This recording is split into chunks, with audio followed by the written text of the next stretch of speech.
Você não é bem-vinda no dia de ação de graças. Minha mãe anunciou na frente de todos.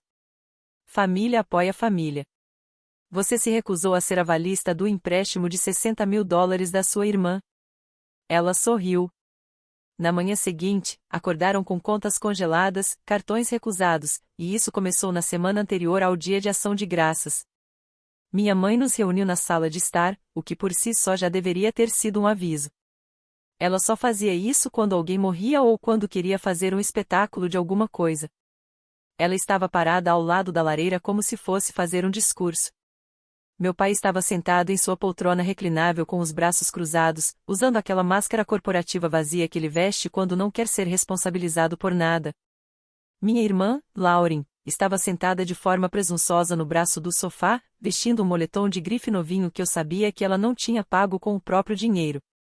Eu tinha acabado de chegar do trabalho. Eu nem sequer tinha tirado os sapatos. Você não é bem-vinda no dia de ação de graças, Olivia. Foi assim que ela começou. Como se eu fosse uma vizinha que deixou o cachorro cagar no quintal dela, e não a filha. Então veio a frase que ela tinha claramente ensaiado. Família apoia família. Você se recusou a ser avalista do empréstimo de $60.000 da sua irmã. Ninguém engasgou. Ninguém gritou. Apenas ficou um silêncio, mas não o silêncio normal. O tipo em que todos estão esperando para ver o que eu vou fazer. Olhei pela sala. Júlia, minha prima, também estava lá.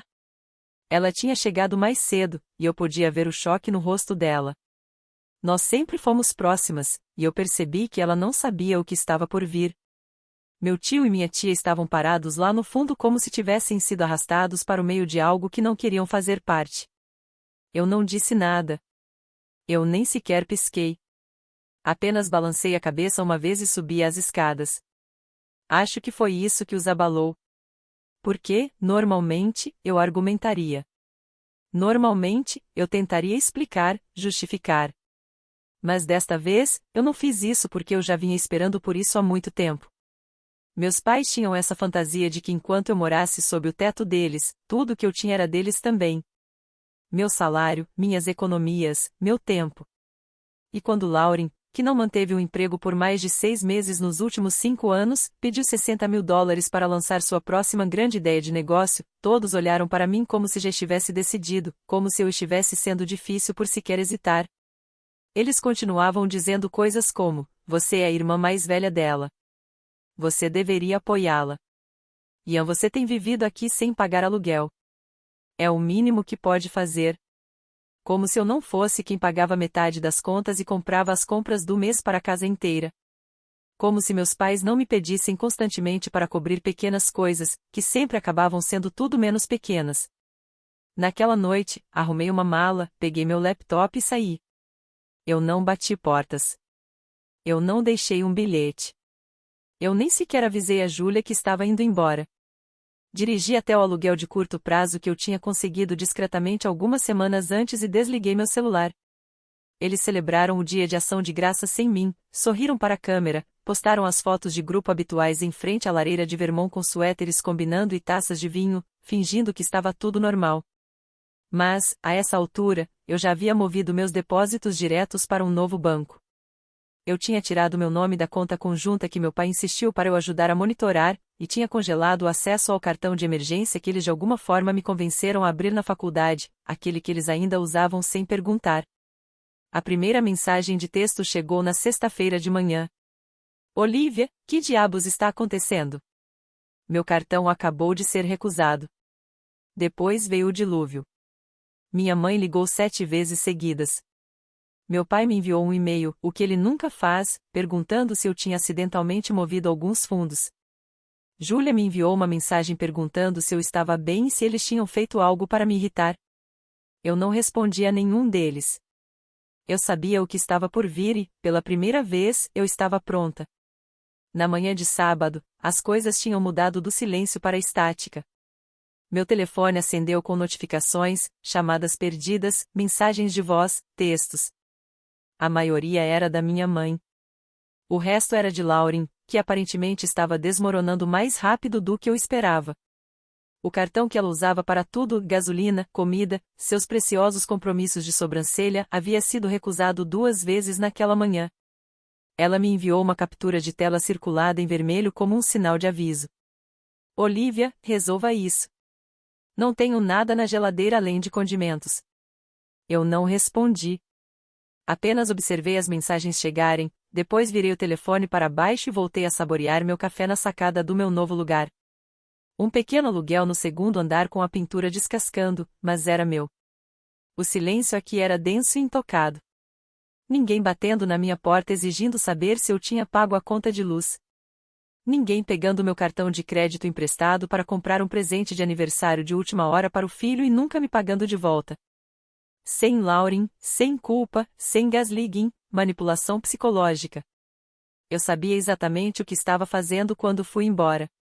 Antes de eu sair daquela casa, movi cada dólar que tinha das contas compartilhadas. Não apenas das minhas, mas daquelas nas quais fui estúpido o suficiente para deixá-los se adicionar ao longo dos anos. Eles chamavam de fundo de emergência da família. Eu chamava de roubo em câmera lenta. Cortei cada laço financeiro que eles tinham comigo, um por um, até que a única coisa que restou foi o silêncio que veio quando o dinheiro secou. Na manhã de segunda-feira, a primeira rachadura real apareceu. Não nas finanças deles, mas no orgulho deles. Eu estava no meio de rascunhar um e-mail no trabalho quando a recepcionista ligou para minha mesa. Sua mãe está aqui. Diz que é urgente. Ela estava esperando lá embaixo segurando um copo do Starbucks como se isso fizesse sua presença parecer casual. Ela não perguntou como eu estava. Não perguntou sobre meu emprego. Ela começou um discurso sobre o Dia de Ação de Graças, sobre a Lauren, sobre como famílias não marcam pontos. Eu a deixei falar, e então ela soltou a frase que achou que consertaria tudo. Nós não queríamos que você realmente fosse embora. Como se fosse um jogo. Como se todo o anúncio dramático na frente da família fosse apenas um blefe, um que eu nunca deveria ter levado a sério.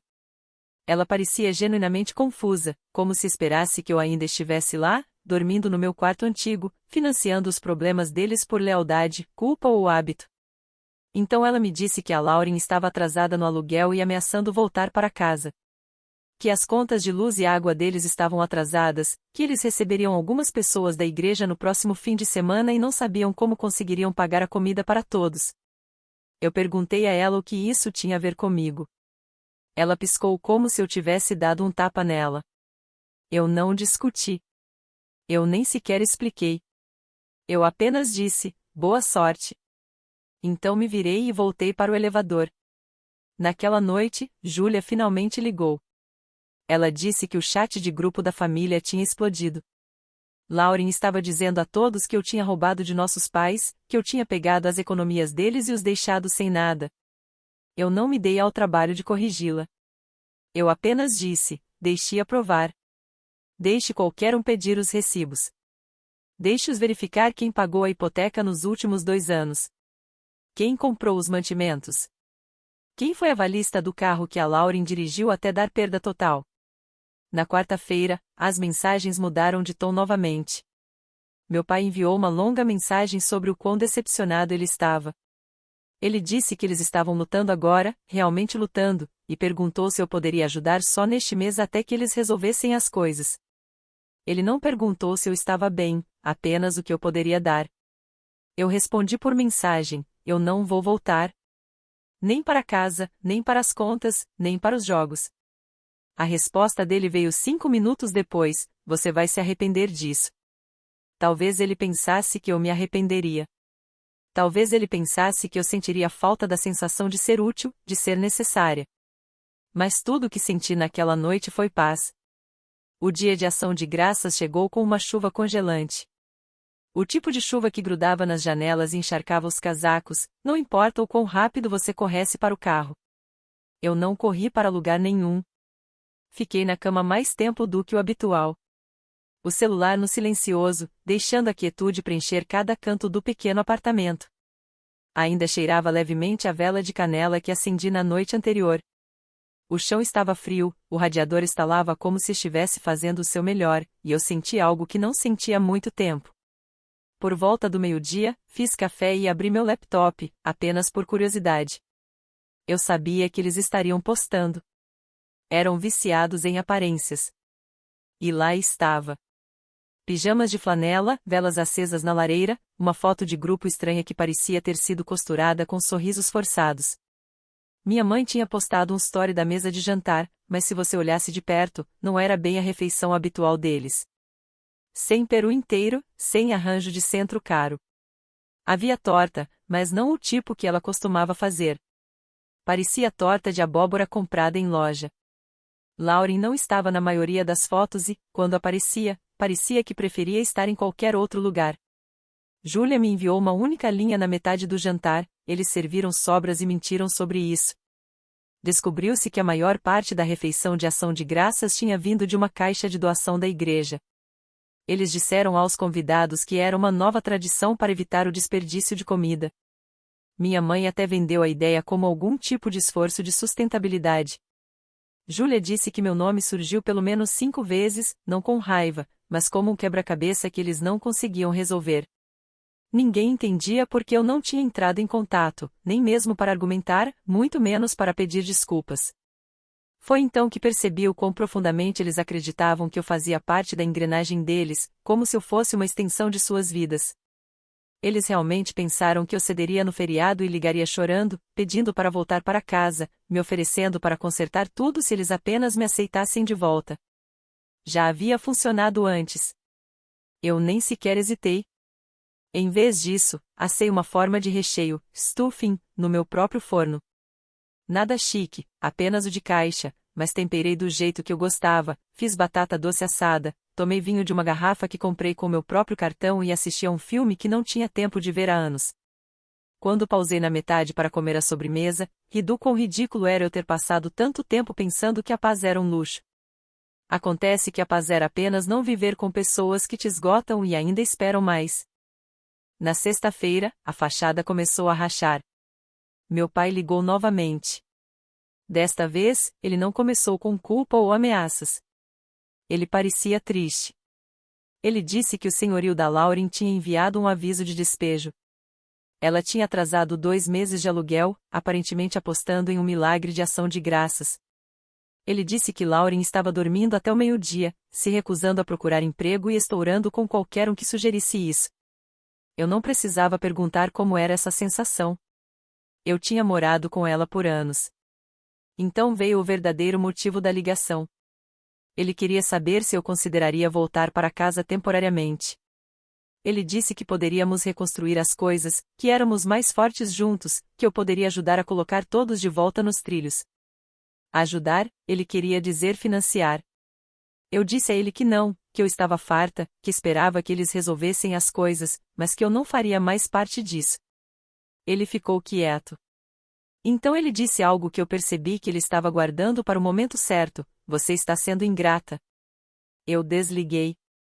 Na manhã de sábado, minha mãe me enviou um e-mail. Longo e formal, como se estivesse escrevendo para um proprietário. Ela listou contas, gás, eletricidade, um pagamento de carro perdido. Disse que eles estavam tentando manter a casa estável, mas que as coisas estavam apertadas sem minha contribuição. Então, ela pediu $2.000.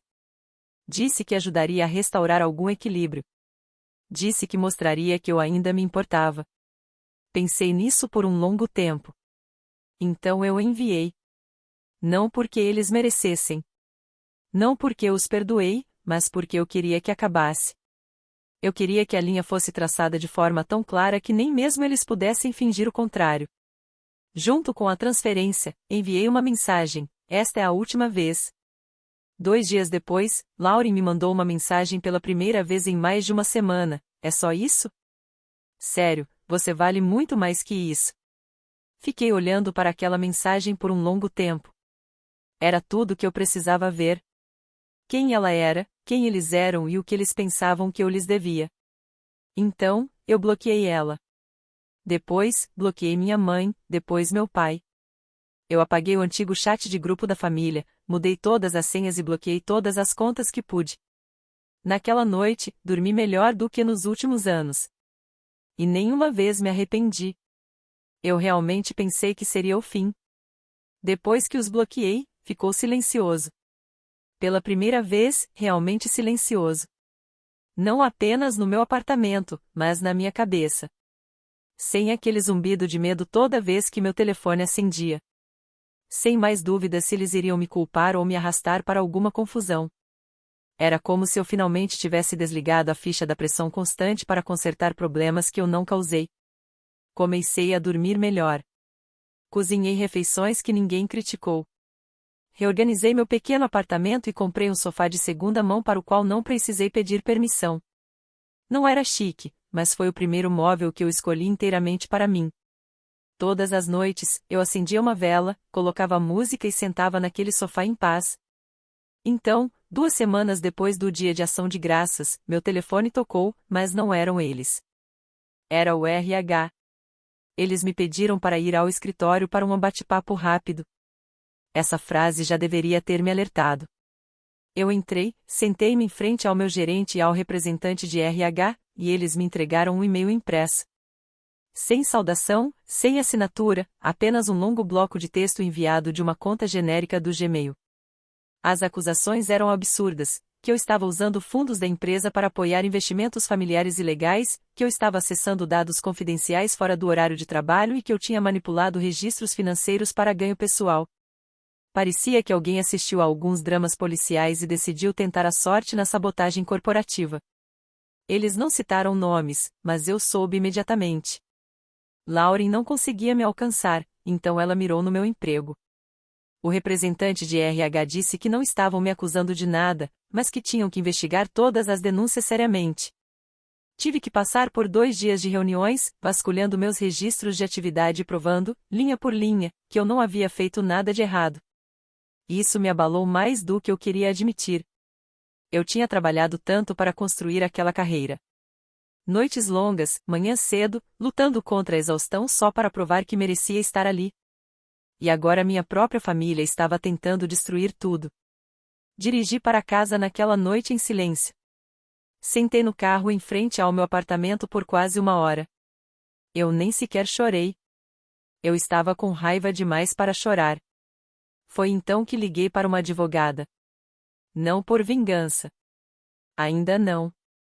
Apenas para descobrir quais proteções eu tinha. Dei a ela tudo. Os registros das contas compartilhadas, as mensagens sobre o empréstimo de $60.000, o e-mail do RH e a mensagem de voz que minha mãe deixou de um novo número fingindo que estava preocupada comigo. A advogada me disse que eu tinha um caso, se a situação piorasse. Difamação, assédio, até mesmo fraude, se eles tocassem em qualquer coisa em meu nome. Ela me mandou começar a documentar tudo.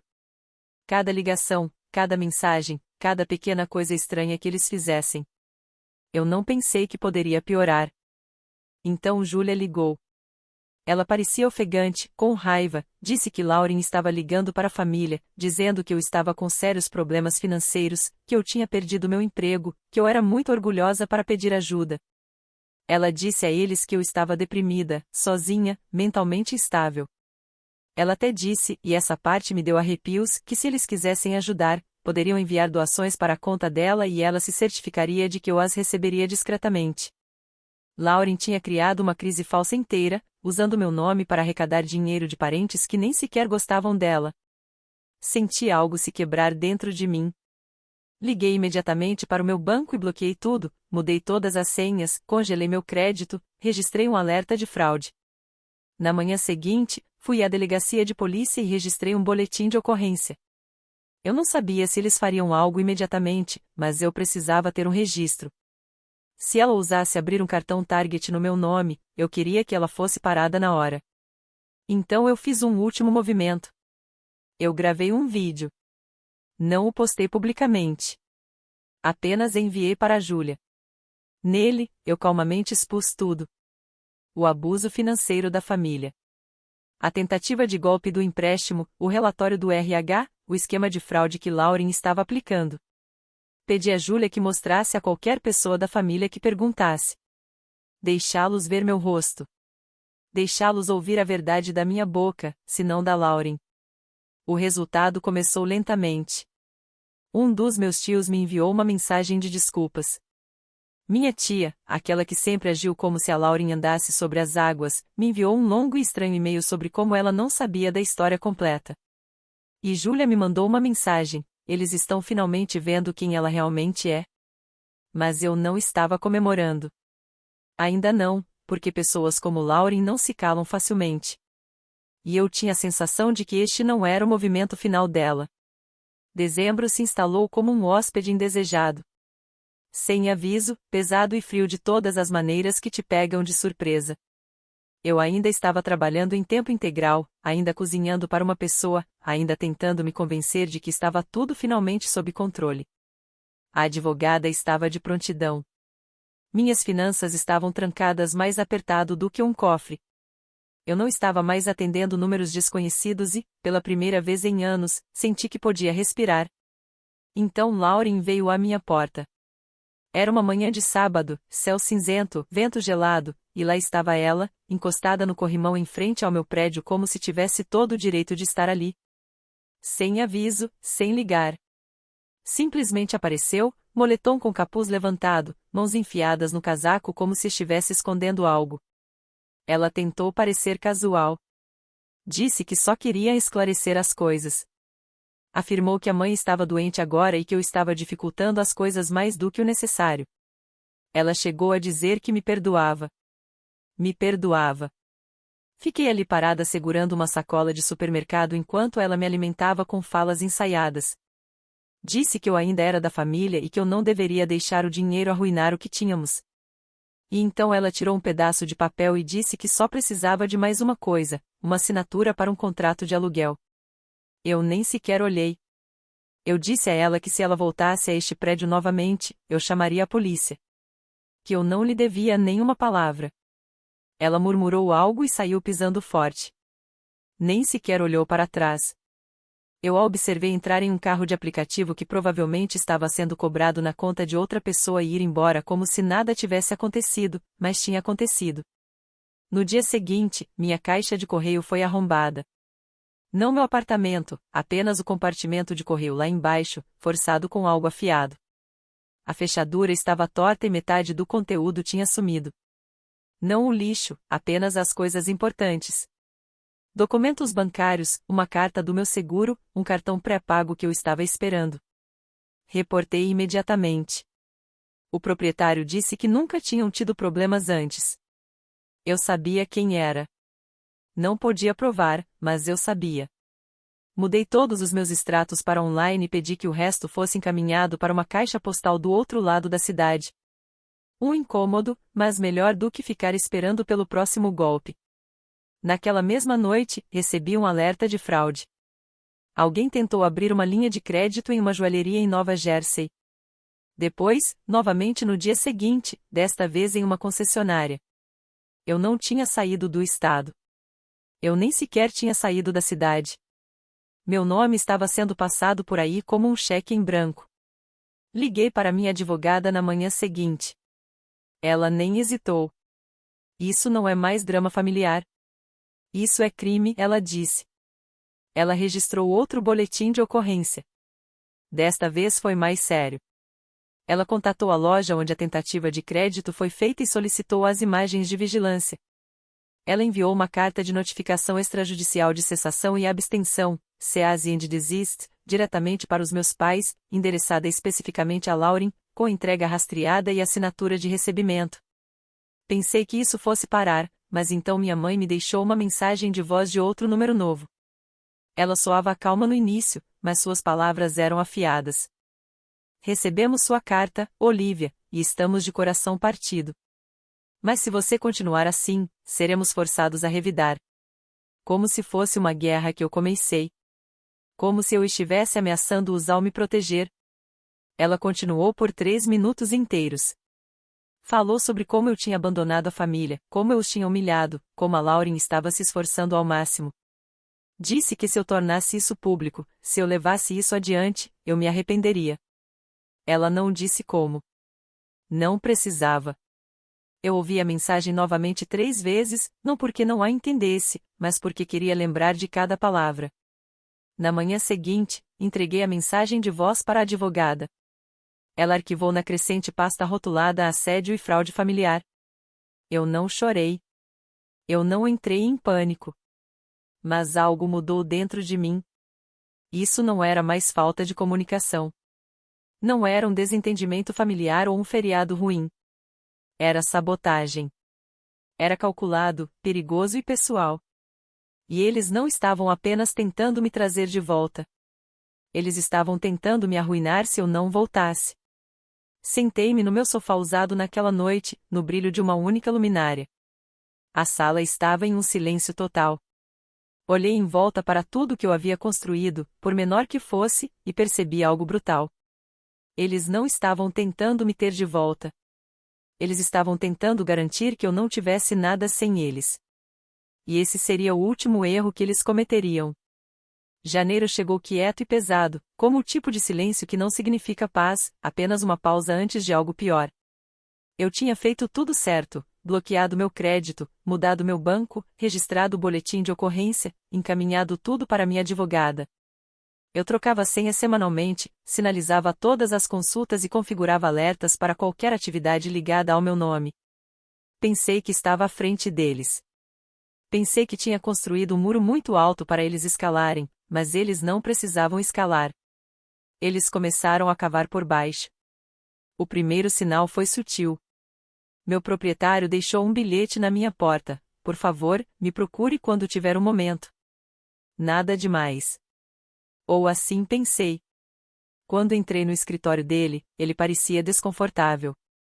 Disse que tinha recebido um e-mail anônimo. Sem nome, apenas um endereço genérico. Acusava-me de atrair atenção criminosa para o prédio. Dizia que eu estava sob investigação por fraude e que estava envolvida em uma disputa familiar que se tornou violenta. Eu olhei para ele, incrédula. Ele olhou para baixo e disse que não acreditava naquilo, mas que tinha que documentar. Pela segurança do prédio, eles estavam tentando me despejar. No momento em que voltei ao meu apartamento, sentei-me e escrevi uma linha do tempo completa. Não apenas os ataques, mas como cada um escalou. Primeiro, a chantagem do aval, depois a humilhação pública no dia de ação de graças, as contas congeladas, o arrombamento da caixa de correio, o relatório falso do RH, a fraude de crédito, as campanhas de difamação, e agora isso. Cada incidente ligado a eles. Mas o que mais me gelou foi que eles estavam dispostos a me deixar sem teto apenas para me punir por dizer não. Liguei para minha advogada naquela noite. Ele não hesitou.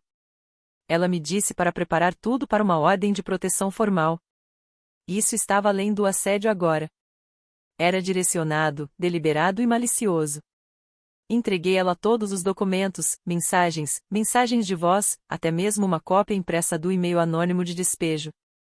Então veio a última mensagem de voz da minha mãe. Número novo de novo. Ela disse que receberam a notificação extrajudicial, que ficaram chocados por eu ter ido tão longe. Ela alegou que nunca quiseram me machucar. Apenas queriam me empurrar de volta para a realidade. Então ela disse: se você levar isso adiante, Olivia, você não está apenas nos cortando. Você está declarando guerra à sua própria família. Foi quando eu soube que não se tratava mais de dinheiro. Não se tratava nem de Lauren.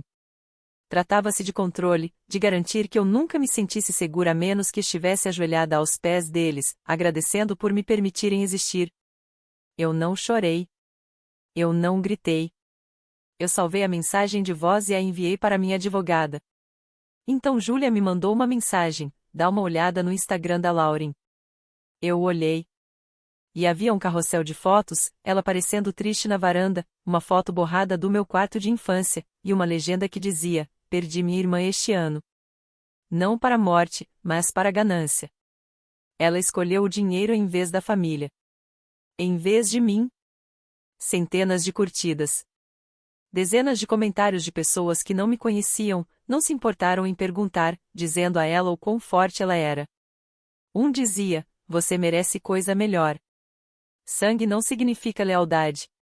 Eu quase ri. Então Júlia me enviou uma captura de tela da conta alternativa da Lauren. Um comentário que ela postou sob a própria foto usando um perfil falso: ela vai voltar rastejando. Elas sempre voltam. Aquele foi o momento em que algo estourou dentro de mim. Não com raiva, nem mesmo tristeza, apenas clareza. Eles não estavam tentando me reconquistar. Eles estavam tentando apagar a versão de mim que não precisava deles. Então, escrevi um último e-mail. Enviei diretamente para os dois.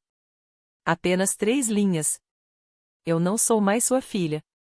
Você não é mais minha responsabilidade. Tente me incomodar novamente e resolveremos isso no tribunal. Então eu desapareci. Mudei de apartamento. Nova oferta de emprego em uma nova cidade. Sem endereço para correspondência.